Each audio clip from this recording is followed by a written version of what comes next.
Good morning to everyone. இன்னைக்கு இந்த வீடியோவில் 10th standard maths important questions exercise 1.5ல கொஸ்டின் நம்பர் 6 ஃபர்ஸ்ட் சப்டிவிஷன் என்னன்னு பார்க்க போகிறோம். இது 2023 குவார்டர்லி எக்ஸாமினேஷன் தென்காசி டிஸ்ட்ரிக்டில் கேட்ட ஒரு 2 mark question. So F of எக்ஸோட வேல்யூ என்ன அப்படின்னு சொல்லி கொடுத்துருக்காங்க. So first F of F log of F என்னன்னு என்ன செய்ய சொல்லியிருக்காங்க, கண்டுபிடிக்க சொல்லியிருக்கிறாங்க. ஸோ இங்கே தப்பாக கொடுத்துருக்குறாங்க. எஃப் லாக் ஆஃப் எஃப் என்னங்கிறதான் நம்ம என்ன செய்ய போகிறோம், கண்டுபிடிக்க போகிறோம். ஸோ அது என்ன செய்யணும், எஃப் ஆஃப் எக்ஸை முதல்ல எழுதிக்கணும். எஃப் ஆஃப் எக்ஸை முதல்ல எழுதிக்கணும். எக்ஸ் இருக்க இடத்துல மறுபடியும் எஃப் ஆஃப் எக்ஸில் என்ன வேல்யூ இருந்துச்சோ அதே வேல்யூ தான் எழுதணும்.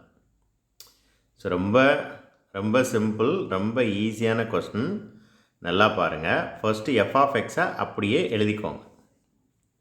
எழுதின பிறகு இங்கே எக்ஸ் இருக்கா, இந்த எக்ஸை தூர தூக்கிட்டு அதே எஃப் ஆஃப் எக்ஸுக்கு என்ன வேல்யூ இருந்துச்சோ அந்த வேல்யூவை தூக்கி எக்ஸுக்கு பதிலாக சப்ஸ்டியூட் பண்ணுங்கள். அப்போ எப்படி வரும், இங்கே பாருங்கள்.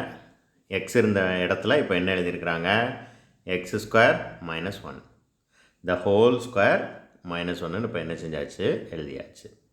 ஸோ ரொம்ப ஈஸி, இப்போ புரிஞ்சிருக்கும்னு நினைக்கிறேன். ஸோ இதுக்கு அடுத்த ஸ்டெப் என்ன செய்யணும், இப்போது இந்த ப்ராக்கெட்டில் உள்ளே இருக்கிறத பாருங்கள். a minus b the whole square ஃபார்மெட்டுக்கு வந்துடுச்சு.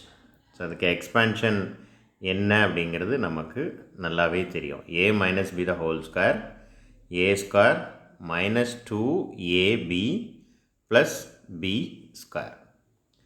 ஏ இருக்க வேண்டிய இடத்துல என்ன இருக்குது, எக்ஸ் ஸ்கொயர் இருக்குது. பி இருக்க வேண்டிய இடத்துல என்ன இருக்குது, 1 இருக்குது. அப்போ எக்ஸ் ஸ்கொயரை ஸ்கொயர் பண்ணால் என்ன கிடைக்கும், எக்ஸ் பவர் 4. ஓகேவா, புரிஞ்சுதா? எக்ஸ் ஸ்கொயரை மறுபடியும் ஒரு ஸ்கொயர் பண்ணால் என்ன கிடைக்கும், எக்ஸ் பவர் 4. அப்புறம் 2 இன்ட்டு எக்ஸ் ஸ்கொயர் இன்ட்டு 1. ஏன்னா 2 ஃபார்முலாவில் உள்ளது. எக்ஸ் ஸ்கொயர் ஏயோட வேல்யூ அண்ட் 1 அப்படிங்கிறது பியோட வேல்யூ. அதனால தான் இந்த 2x ஸ்கொயர் வந்துச்சு.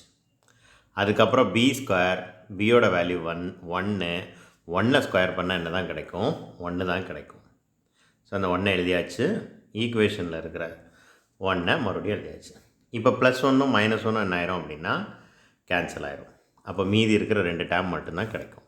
So X power 4 minus 2x square. That's all. Thank you.